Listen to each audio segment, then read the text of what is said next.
Blog Talk Radio.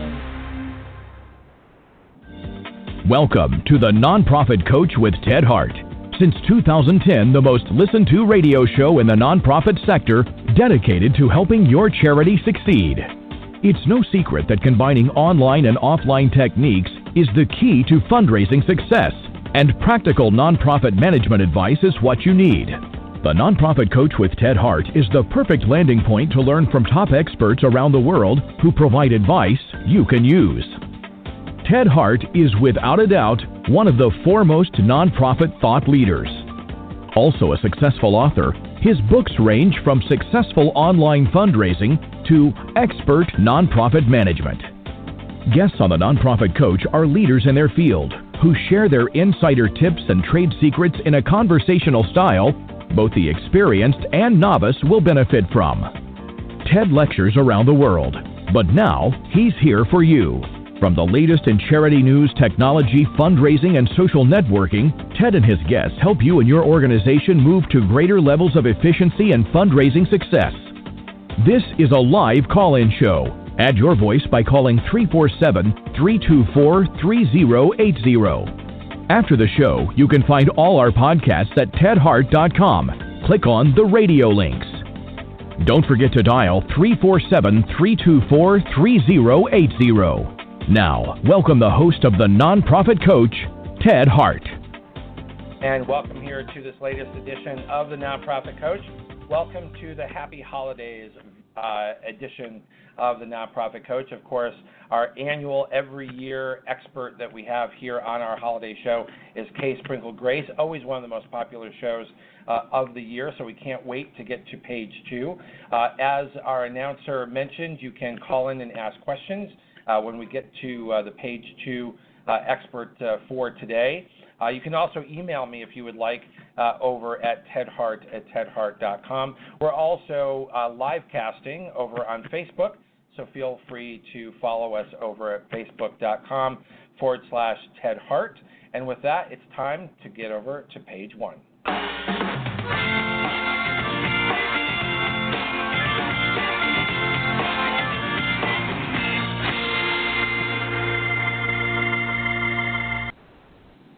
Over here on page 1, we have a new member of the team here to give us the GuideStar Minute. The Marketing and Outreach Manager who has just started over at GuideStar, Ariel Gart, is here with us. Welcome to the Nonprofit Coach, Ariel Gart. Wonderful. Thank you so much for having me. As you all know, this is a very exciting time of year for all nonprofits. Just a few weeks have passed since Giving Tuesday, and the preliminary results are in. Overall, Giving Tuesday 2017 was a huge success with more than $274 million raised online alone. And this money was raised by more than 2.4 million gifts and participation worldwide from over 150 different countries. GuideStar nearly doubled our website visitors from Giving Tuesday last year to more than 92,000 visitors on our site in just the one day.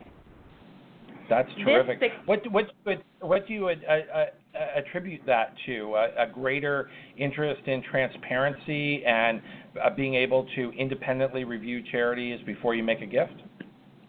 Absolutely. It's definitely due to a few different things, one of which is actually our partnership with Facebook.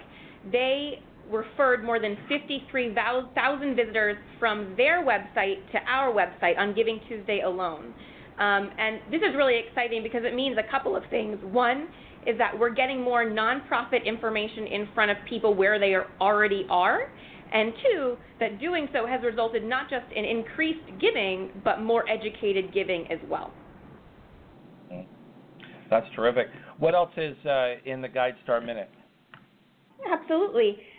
So giving season isn't over. There's still 12 more days for donors to give in order to receive the benefit on their 2017 taxes. So we are still encouraging all nonprofits to donate their GuideStar nonprofit profile to make sure that their best foot forward is in front of all the donors when they're making the year-end decisions. 10% of all online donors or all online gifts are made during the last 3 days of the year.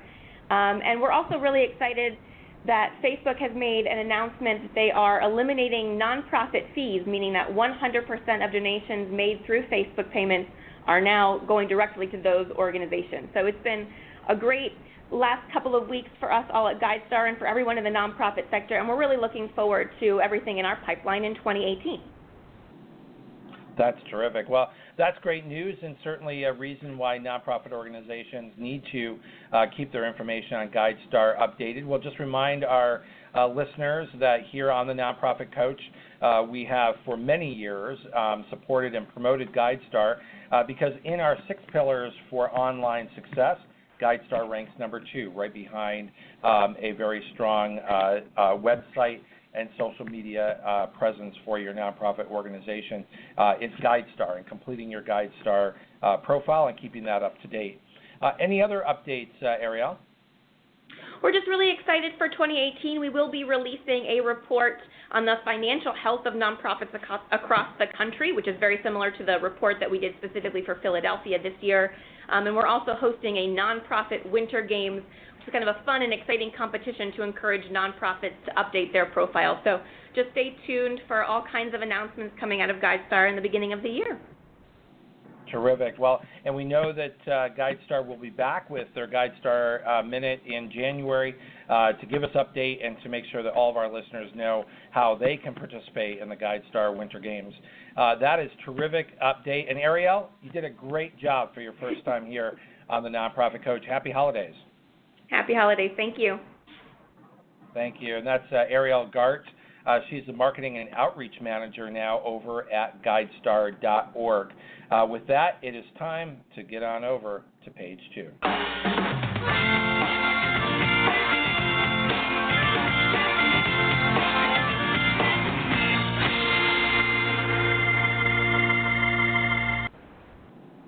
Sprinkel Grace, CFRE, is in her bio, says that she is a San Francisco-based organizational consultant providing workshops and consultation to local, regional, and national and international organizations. Now, I say it says that because I think Kay is so popular and so busy and works with so many people, the amount of time she's actually in San Francisco is probably less than the time that she is somewhere else on this planet, providing strategic development planning, case and board development, staff development, and other issues related to leadership of the fundraising process. And, of course, we're thrilled to have you back here, Kay Sprinkel Grace, our holiday show of the Nonprofit Coach, and you are always our guest.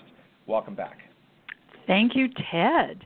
Thank you. I'm delighted to be once again talking with your many, many listeners at this season of holiday and light and a lot of love and being together. And really, it's a time not just because of Giving Tuesday or the end of the year, but I think it is a time when we really manifest an aspect of philanthropy that I've only recently become curious about and learned more about.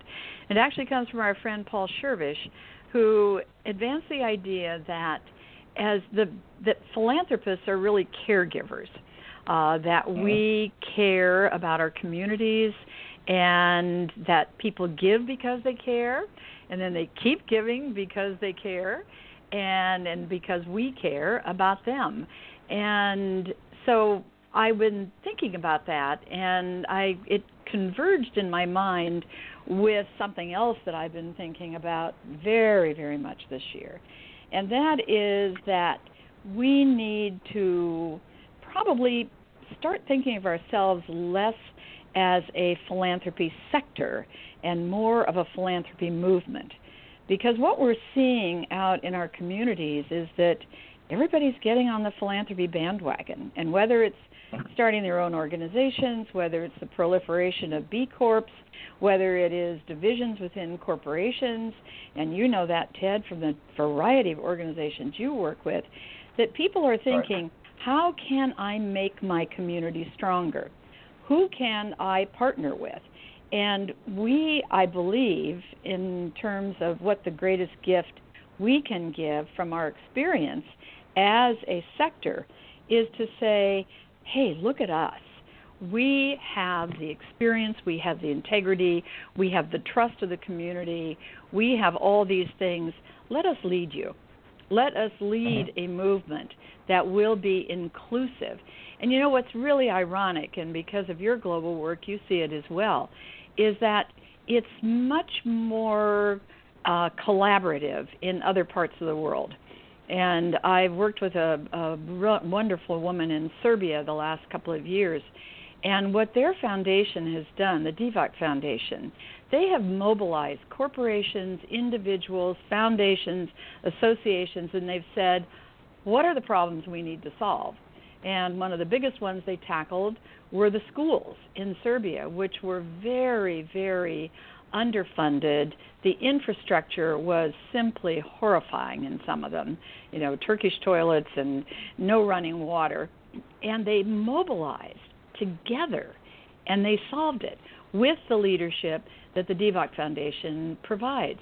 And so it seems to me that as we look at the problems in our society that seem not to get relief, homelessness, access to education, hunger, food security, why can't we, as the people experienced in philanthropy, give our communities our greatest gift, which is not to create more organizations, but it is to create more solutions. How? By partnering with other organizations who could really learn from us. So the combination of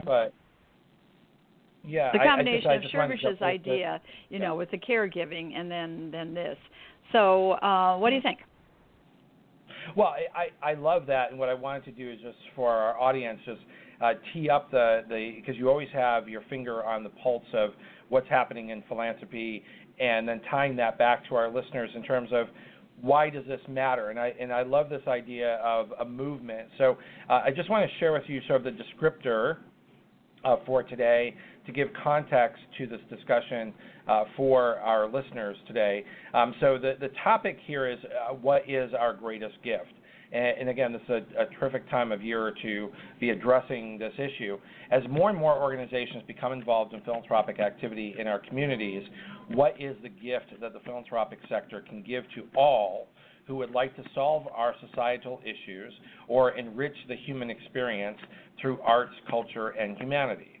And how do we extend our experience, integrity, respect, and trust to lead our society into a new era of philanthropy, one that is broadly shared by people across all organizations? And this brings us back to a theme that each year we keep coming back to, Kay, and that is that philanthropy is much more than just the budget.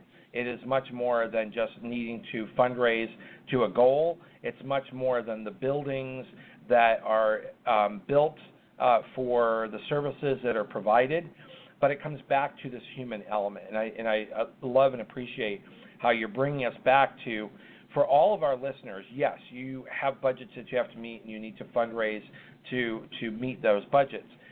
But challenge yourself to ask, are you fundraising out of habit? Does your organization exist out of habit? Or are you able to take a step back and truly look at, and I think this is where you're going with this, truly look at what is the impact of your organization's existence on your community, on society, and on the world? Because that's where philanthropists, where donors, whatever you want to call them, people who give of themselves, of their time and their treasure to support philanthropic activities, that's where they feel the connection. They don't feel the connection to, I helped you make a budget, I helped pad your balance sheet. And so is it a call, Kay, on your part to reconnect to the essence of philanthropy? I think it's a real big call for us to take a look at our messages, Ted. I think that our messages persist in describing our needs rather than our impact, and those familiar as you are with my philosophy know that my principal rubric always is that people give because we meet needs, not because we have needs. We just need to get over it. And yet I see, particularly this time of year, when people, are just out there raising lots and lots of money, that there isn't this sense of what is the model here? How are we engaging people? How are we reaching out to people? What is the impact? What are the conditions that exist in our communities that we're not able to address by kind of frenzied fundraising? Where is the strategy? Right. And I gave a talk. Fundraising sake. Fundraising to have the money to, again, pad a balance sheet. But what are you actually accomplishing? What are you what accomplishing? Can the community see right. of that? What can the community see of whatever it is that your mission is? It's and I always go back. I always go back to Carlos Slim, the Mexican telecommunications billionaire, who announced, years ago that he had put hundreds of millions of dollars into charitable causes, and nothing was different. And that's when he created his new foundation, which is an operating foundation, which means that, of course, that 70% of the money goes to projects of his own, and that he actually operates just like the Gates do. And so what we're missing is the partnership, and this is what I really want to emphasize with the gift, the greatest gift that we can give.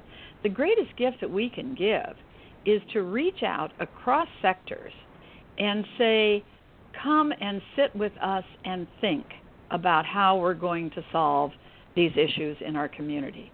How can our schools be stronger? How can our homeless issue be resolved? Instead of just this frenzied raising of money, and yet it doesn't seem to have the impact, because as long as we're in the silo of the sector, it's like our job. Well, you know what? It's not.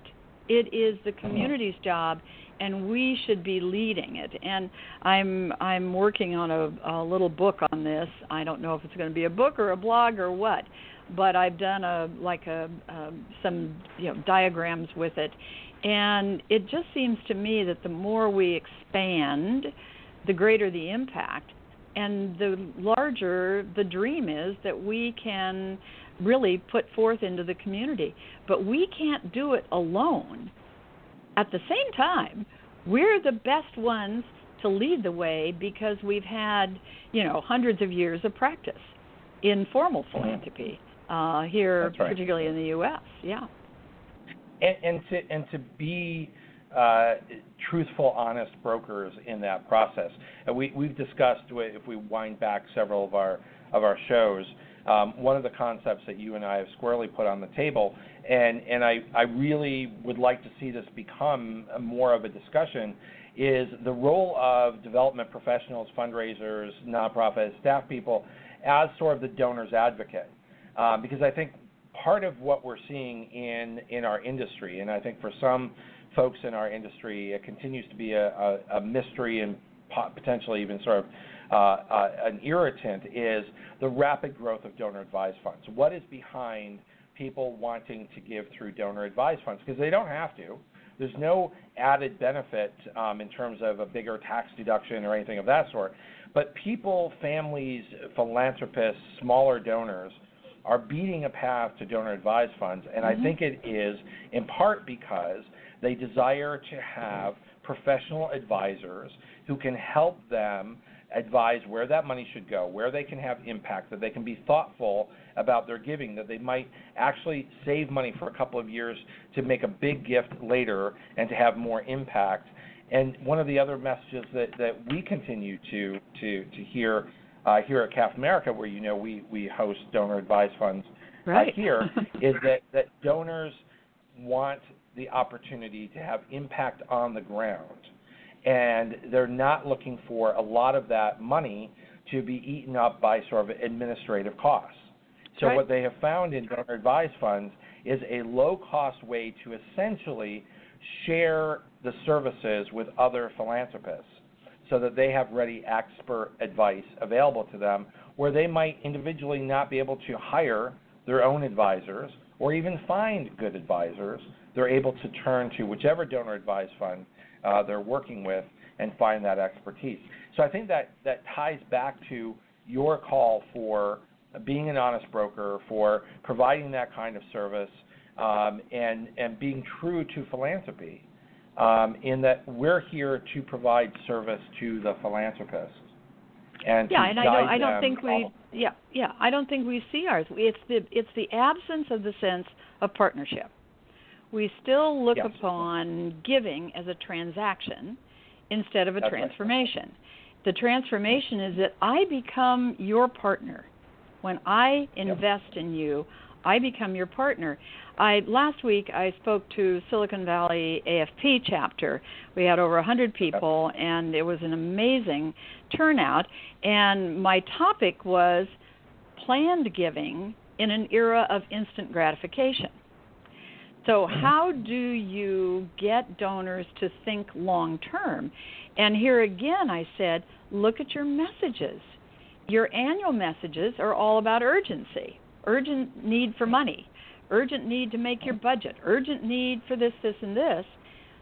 And then you're surprised when you don't have the message or the response for your plan giving. Well, why would I make a gift that might not mature for 30 years if, in fact, you're telling me it's all urgent, urgent, urgent? And I've done feasibility studies for endowment funds, and donors have said, well, why would I put $100,000 into their endowment when they can only use, like $4,500 a year of it, whereas I could just give them $100,000 outright? So where are we with this? And there were two really wonderful examples of organizations that are trying to extend and expand. One is a medical center in Hackensack, New Jersey, and they call it Planual Giving, and it's a special mailing that they send. It's an annual message for their donors under $10,000 that then allows them to start accessing information. And the others were the Concerned Scientists Group, and they got a challenge grant. A guy that said that he would give $5,000 for every new or newly identified planned gift, and it was $1 million that the guy was offering, and they thought, we'll never get 200 planned gifts to come forward or be created. They got 248, and they had to go back to the guy and say, would you match the rest of them? And he said, of course. But their message changed. And if we do not engage our communities, then we continue to operate like this separate silo. And, of course, my theory about silos is that you put them on their sides and use them as pipelines.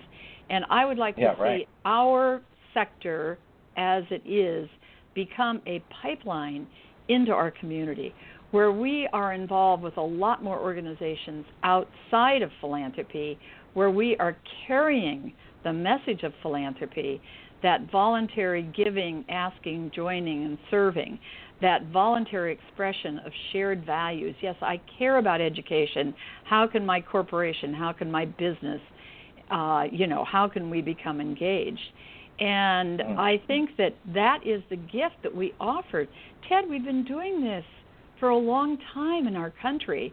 We have, I think that philanthropy is our finest social export as I work around the world. But you know what? Others are getting out there ahead of us because they are more nimble and more flexible, and they have had to solve problems more quickly, particularly the work I do in Central and Eastern Europe. And post-communist, they had to move quickly to restore infrastructure. They didn't do it by creating rigid silos of sectors. They did it by bringing people together and saying, how can we fix this? And this is what I would like to see us, move towards here. As a sector. Yeah, well, I couldn't agree with you more. One of the things I know we've discussed here before is, one of the things that I've done in this vein over the last couple of years is I went to the American College of Financial Services and completed the certification program to become a chartered advisor in philanthropy. And I think this is the aspect of what's missing when you mentioned that you were at the AFP chapter in Silicon Valley. They have them, all over the world. But increasingly, what's evident, and it felt like there was a time in the past that this was appropriate, is it's all about sort of the techniques of the how to do I make an ask, rather than thinking in terms of how do I serve as the advocate for the donor to help them learn and advise them appropriately on how to create that impact, right. how to give well over time. And that's where I think there's an aspect to the work of AFP and other similar organizations that's missing the aspect of serving as an advisor, serving as a donor's advocate, in the process of I've got to make a budget, I've got to raise money, so how many direct mail letters do I need to send out, how many emails do I need to send out, exactly, what's my yield going to be, right.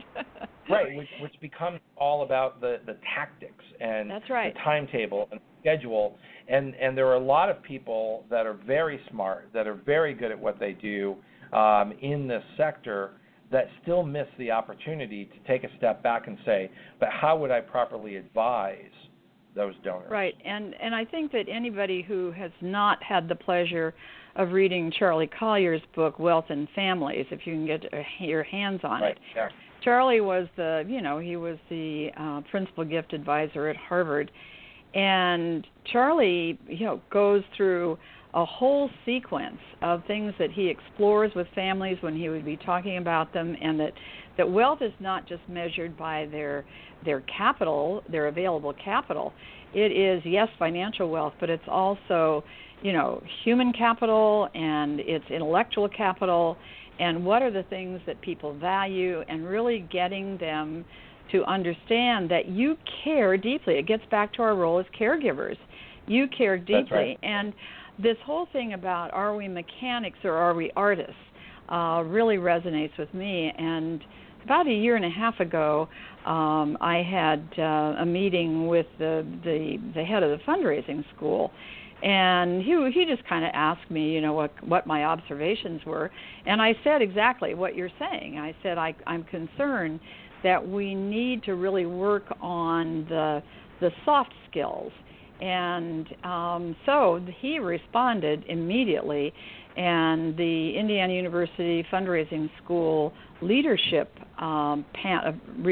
forums were the result. And I'll be able to be in the one in January in Miami. And I'm going to be on a panel with Sarah Conrath, and she has worked in the area of empathy. She's written a book on it. And how do we use our skills of empathy? How do we use those soft skills as development professionals? Well, as far as I'm concerned, one of the things we need to get over, and this would be a great gift we could give, is that we need to get over the idea that we are fundraisers. Every time I hear that word, I just shudder. Yeah. Because as long as we believe that we're fundraisers, then that's what we're going to do.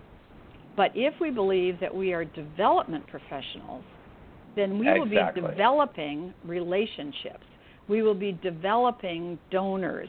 And, we're looking at such a churn rate still, and in the new, I've forgotten whose study it was, whether it was U.S. Trust or Blackbaud, but one of the, kind of autumn studies showed that people under 50 are, of course, they're funding issues, whereas people over 50 are funding organizations, and there's kind of a shift that happens there. And so then the question is, are we building the kinds of relationships that when a person feels that the issue, yes, is powerful, but now they've selected you. You're the one that they want to fund for this issue.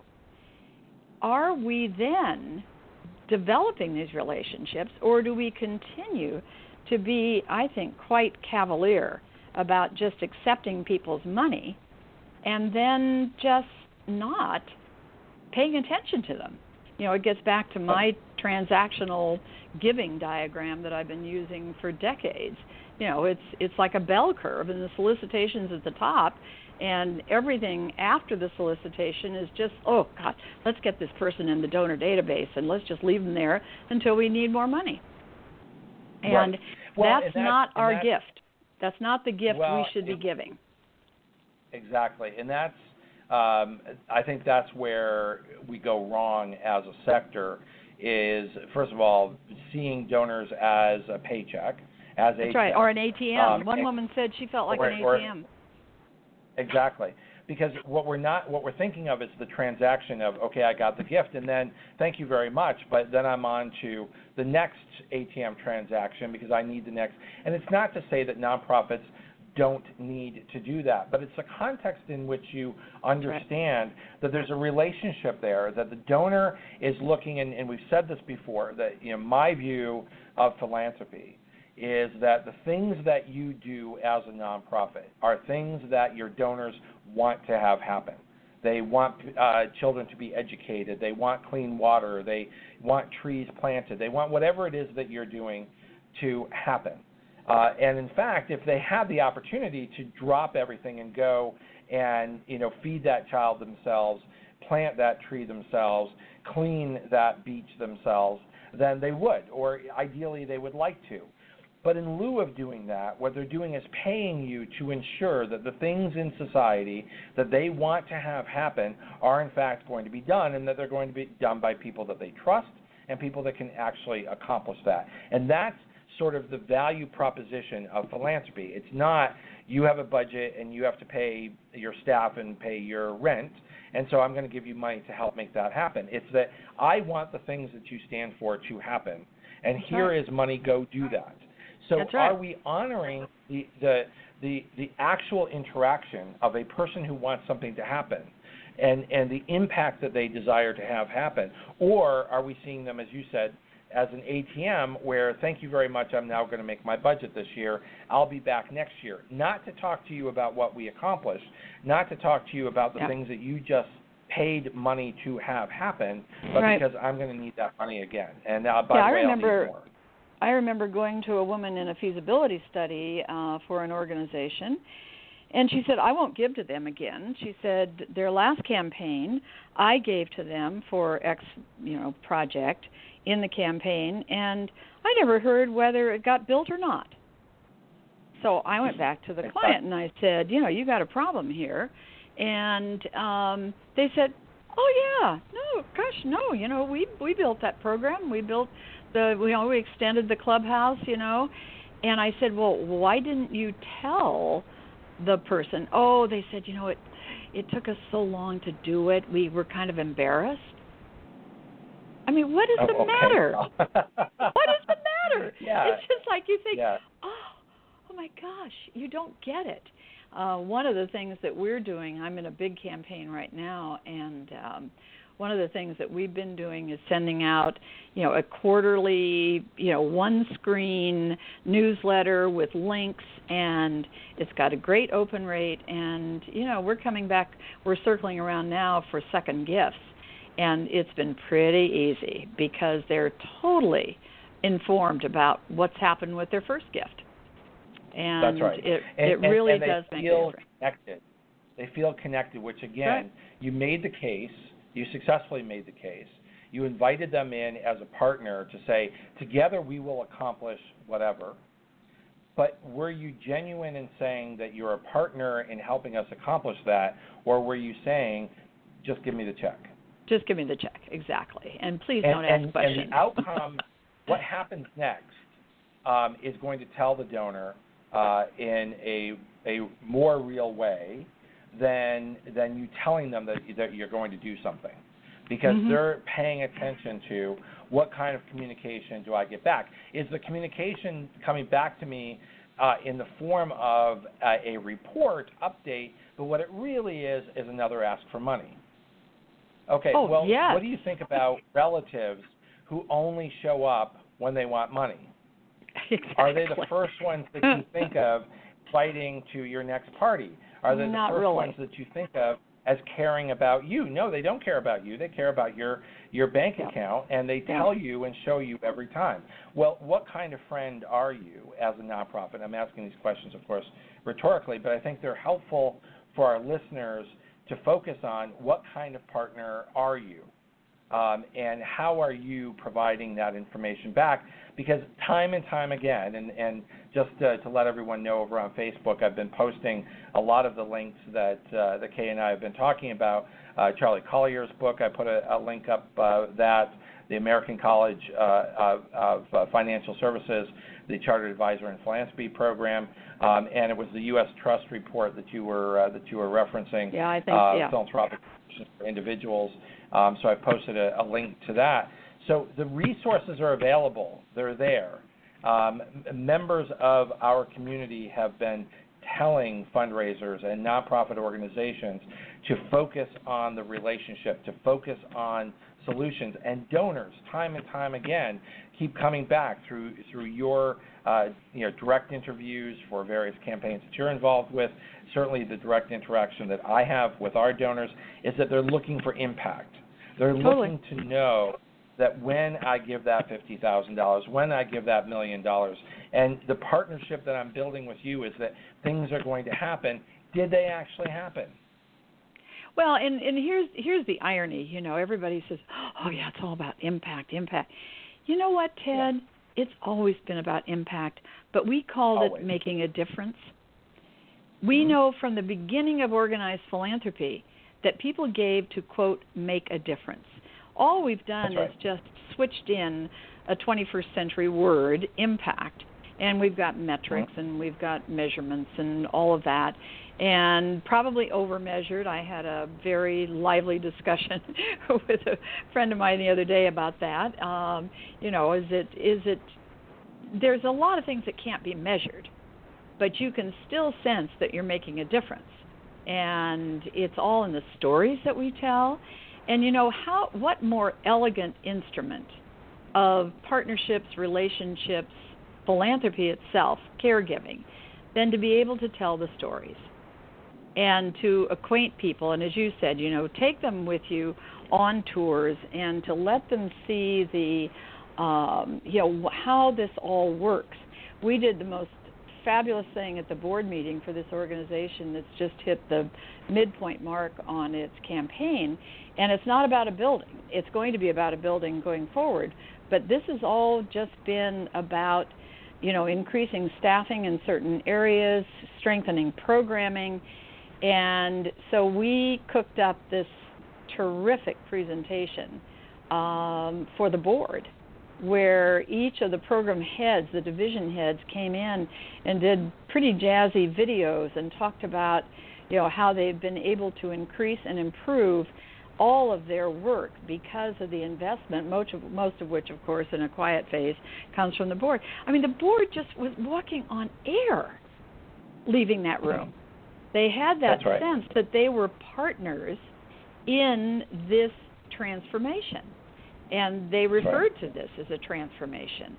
And I think this is the gift, the greatest gift, is to, first of all, lift ourselves out of the mechanics role and into the role of thought leaders and thought partners, and how can we truly affect our communities in a way that ensures the health and well-being of our citizens.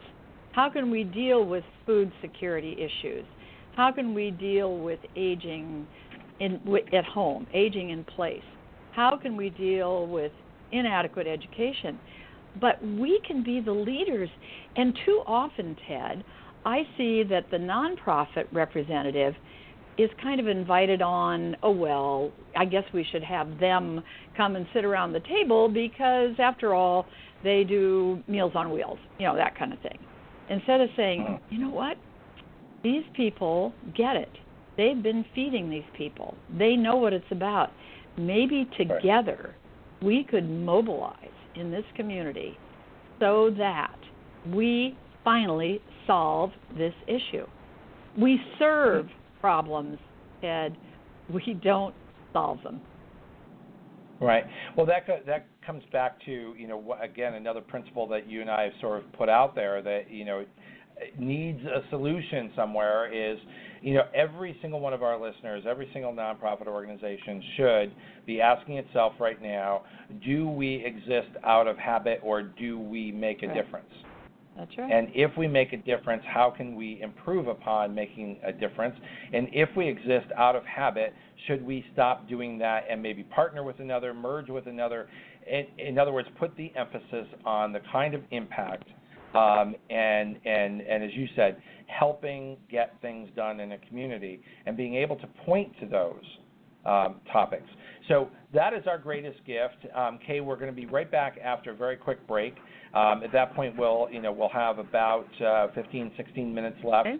So what I want to do in the last segment here is kind of break this down for the listeners that we have, because as we know, this is one of the biggest shows that we have each year, is how does this affect your 2018? What should you be doing, and how do you take away from this discussion, which is not, and I know I speak for you, is not meant to be sort of an admonishment of our colleagues, no, but instead a call to action. It's meant to be, we have great gifts to offer. Are we doing it in an effective way? And we'll be right back after this break. Great.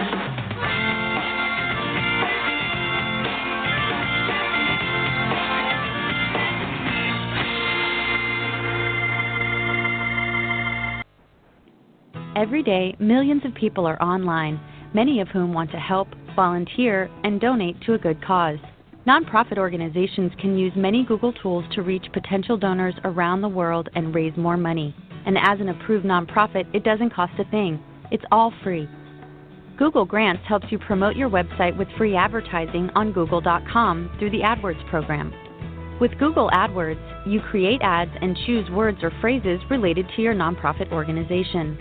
When people search on Google using one of your phrases, your ad will appear next to the Google search results under the Sponsored Links section. AdWords allows you to target certain geographic areas, dates, and times of day for your ads to appear. YouTube for Nonprofits is another tool that can boost donations to your organization. The program offers a number of perks that get your message out there and drive viewers to take action and donate. You can list your organization on YouTube's nonprofit channel and add call to action overlays on your videos to drive viewers to donate. Need help analyzing your website traffic and marketing effectiveness? Google Analytics is a free tool that will give you rich insight and help you increase the number of people that visit and donate to your site. Google Analytics can be invaluable to many people in your organization, such as development directors, marketing staff, and your web team. There are many other tools that can help you reach more donors and raise funds, like Google Checkout, where you can process credit card donations with no transaction fee, Google Sites to create a free website, and Website Optimizer, where you can figure out the best landing pages to turn site visitors into donors. To get started, apply for Google for Nonprofits today. Remember, our podcasts and archives are always available 24 hours a day at tedhart.com. Click on Radio Links. If you're listening live today, the phone lines are open. Call in and ask a question by dialing 347-324-3080. Now, back to the Nonprofit Coach with Ted Hart. And we're back here live with Kay Sprinkel Grace, globally known organizational consultant, deep thinker of today, helping us to understand as a philanthropic community what is our greatest gift. So we sort of explored this from a lot of different angles, and we keep coming back to this notion that we have great gifts that we're not necessarily bringing to the forefront, and it's not just the ability to ask for money, but it's the ability to help donors make a difference. So how do we put this into action? What are the takeaways for our audience today as they look at 2018 and want to make a difference and want successful nonprofits that can make a difference? Well, I think that we have, as a sector, made enormous differences, enormous changes. But we are in a new era, a new generation, and we have to work in a different way.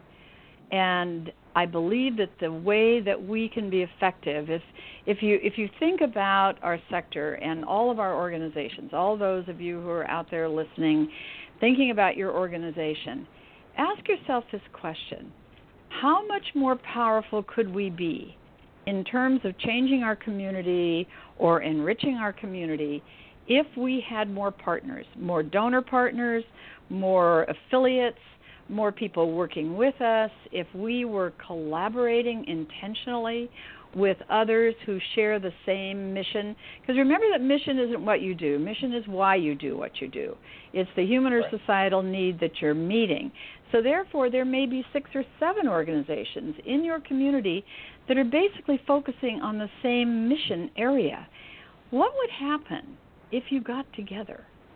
And that's really what I'm saying, Ted, is that I think we have built a very impressive model in terms of philanthropic initiative.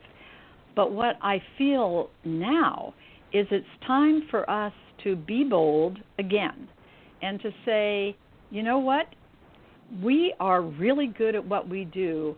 Let us become the leaders in the community working to solve these problems. And that is, as philanthropic organizations, that would be the greatest gift we could give to our communities, would be to... How do you make that happen, though? I mean, that is it easier said than done? Is there something that we're missing as a sector in that, you know, we're not having that kind of impact? No, we're not, because one thing is that we get very, very protective about our donors. And I did a project once that was 3 organizations. It was funded by the Packard Foundation, 3 organizations, all of which worked in the area of domestic violence, and they were all in the same community. And the Packard vision on this was to raise the awareness of domestic violence, and that we would do a campaign together, a community awareness campaign with a relatively modest fundraising piece that went with it. And when we got to the point of asking for the donor lists so that we could do a merging of the lists and so that we would not be sending duplicate mailings, one of the groups dropped out. And they said, you can't have our list. These are our donors. Well, listen, you know what? Donors don't like to think that you think you own them. They'd like to think that they have free will. Because they do. Yeah, and the rest of the story is that we then agreed with the 2 remaining organizations that the money would be split evenly, no matter if it was a known donor to one organization or the other. The whole idea was the money would be split evenly. And when it came time to split the money, there was one person that had really given a lot of money. And this organization, one of the organizations said, that's our donor. We're not going to split that money. That's our donor. And so we actually called the donor in, and we had the donor really enlightened the organization that he was not their donor. He was an investor in ending domestic violence in the community. And so that's the first hurdle. That was the takeaway for him. And just because my name exists on a list that you have, doesn't mean that I'm yours. That's right. And we know that, you know, when you get into the intricacies of university fundraising, where you may have multiple schools and departments that want to reach out to certain donors, they often don't check whether that's still the area the donor would like to give to. You're just told as another area that you can't go to that donor because that donor belongs to this other, major gift office. So we have to get past that. I think I've shared with you in the past a campaign that I was involved with that was a massive cancer center build-out.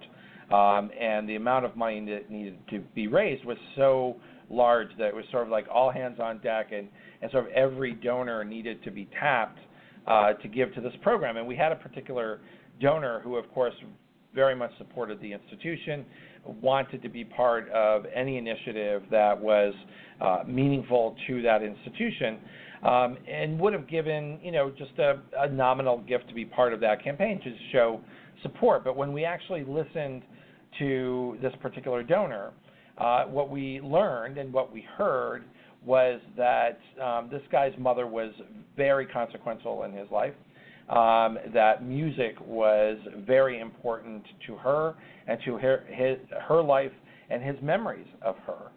And so when we came back to him and pitched him on the idea of giving to a music therapy program, he stepped up to give such a large gift that the program was then named for his mother. And I think that's that's an example of listening and allowing the donor who has the money and does not owe you that money. That's right. To give in a way that's consequential to that donor, rather than shoehorning them into a campaign so that you can make a budget. That's right. And I mean, we did at Stanford right after the 1989 earthquake. We were in the middle of a campaign, and there was horrible destruction on the campus, $60 million worth of destruction. And we had coded donors as DNS, do not solicit. And we decided that because of the nature of this, that we would include those people, but with a letter, with the appeal, with a letter that says, we understand that you had requested not to be solicited by Stanford, blah, blah, blah, blah, blah. We had hundreds of donors who wrote back and said, I don't remember ever saying I didn't want to be solicited. And, that's the other thing. How often do we check in with people and just say, here's an update, if you'd like to keep hearing from us. There's so much we could do to show that we care about something other than the money. And so I think the first thing then is that we just really do need to say, how much more powerful could we be if we reached out? How do we reach out? I think we reach out by having, first of all, and I'm working extensively, as you know now, in design principles and applying design principles to solving our community problems and working in nonprofits. And the whole idea there is that we are often trying to solve the wrong problem because we haven't truly discovered the problem. So it would be having a community forum, and then also realizing that people who care about, say, the environment tend to give to 4 or 5 organizations that care about the environment. So if I belong to the Sierra Club, I probably also belong to the National Resources Defense Council. I probably belong to World Wildlife, And so none of them own me. And how much more receptive would I be if I thought that they were all working together to advance and solve what I really care about? The next thing, though, Ted, it's the message. Our messages still need a lot of work. We still drift into the point of our needing money rather than the community needing what we do. And particularly when we're particularly annual. And so, getting back to the talk that I gave last Tuesday, the annual fund, you want an immediate response.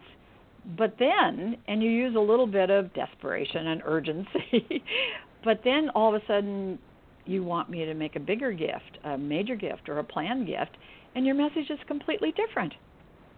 It's about how I'm investing in the future and how you're going to be there for the community. Well, wait a minute. You just told me that if I didn't give, it's our programs may be in jeopardy. So we have to really take a much longer view of our messaging.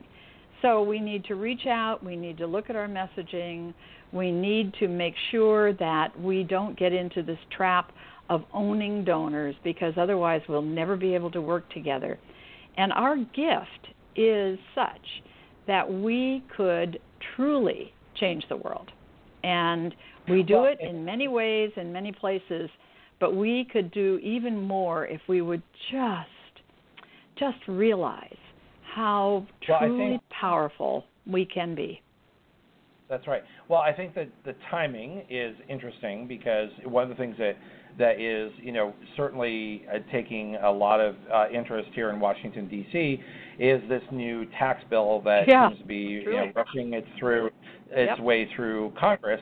And there are aspects of that bill that are predicted to potentially reduce the amount of philanthropic funds available by $20 to $30 billion.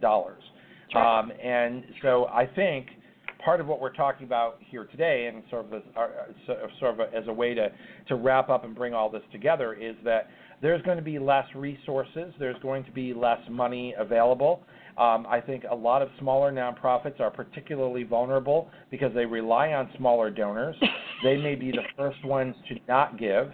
And so this call for coming together, creating greater impact, combining resources, may need to happen for survival. That's right. But in some cases may end up providing stronger opportunities for donors to have impact in their communities. So I'm certainly not advocating, I don't think this is the way the public policy should be used to advance what we're talking about here. But I think that there are going to be a lot of nonprofits whose missions are going to be at peril. I do too, and again, I think, Ted, that it's all in how we message this too. And I think you know as well as I that the last time we went through like the recession, that those organizations that sent out these desperate messages were not nearly as successful as the ones who sent out messages that said, in this year we've been able to, do this, and this. I did a scholarship program with a community college district, and oh my God, their first letter was so desperate. And we just flipped the letter. We just flipped it completely. Great news. Thus far this year, we've been able to fund 40 students. Here's a little profile on 2 of these 40. They are incredible. More good news. We have 40 more students waiting for you to invest in their future. Will you give a scholarship? We went over our goal in a recession year because it was about hope. And and making a difference. It's about making a difference. That's right. And when we talk about, the gifts, one of the gifts of this season, whatever your faith, is hope. And I believe that we can offer even more hope in our communities if we can see our way clear to take the incredible gifts that we have, our knowledge, our experience, our integrity, our respect, the trust that people have, and say, we want to open wide what we've been doing. We want philanthropy to be a movement in our community. Will you join us? And Kay, this is our greatest gift. This is the new future of philanthropy. All of these various different changes and winds are coming into philanthropy, and those of us who have been here, those of us who make up the philanthropic community, need to turn our attention to providing good advice, being transparent, giving donors the opportunity to make great things happen, and not just see them as an ATM. You got how's it, that Ted. for a call to action for 2018? Boy, oh boy, that's my call, and that's yours too. And this is our call, and I think it's just about over, isn't it? It is. Well, Kay, thank you again for bringing your wisdom to the Nonprofit Coach, giving us a lot to think about here on our holiday show. It's a story of hope. It's a story that says that we know that the expertise is here, but is it being used for the best opportunities for our communities? And so the question is, what is our greatest gift? I think, Kay, we say goodbye and happy holidays to turn that back to each of our listeners and say, what is your greatest gift and how are you using it to benefit? Absolutely. Kay, thank you for being my guest again here Ted, on the Nonprofit Coach. it is always happy my holidays pleasure. to you. Thank you. Bye-bye. Bye. You've been listening to the Nonprofit Coach Radio Show with Ted Hart.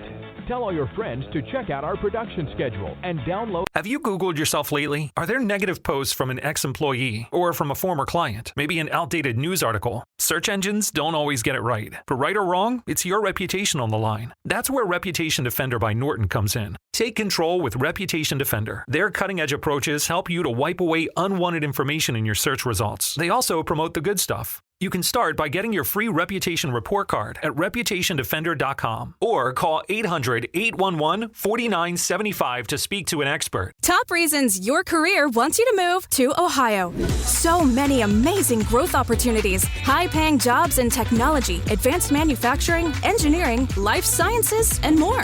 You'll soar to new heights, just like the Wright brothers, John Glenn, even Neil Armstrong. Their careers all took off in Ohio, and yours can too. A job that can take you further, and a place you can't wait to come home to. Have it all in the heart of it all. Launch your search at callohiohome.com.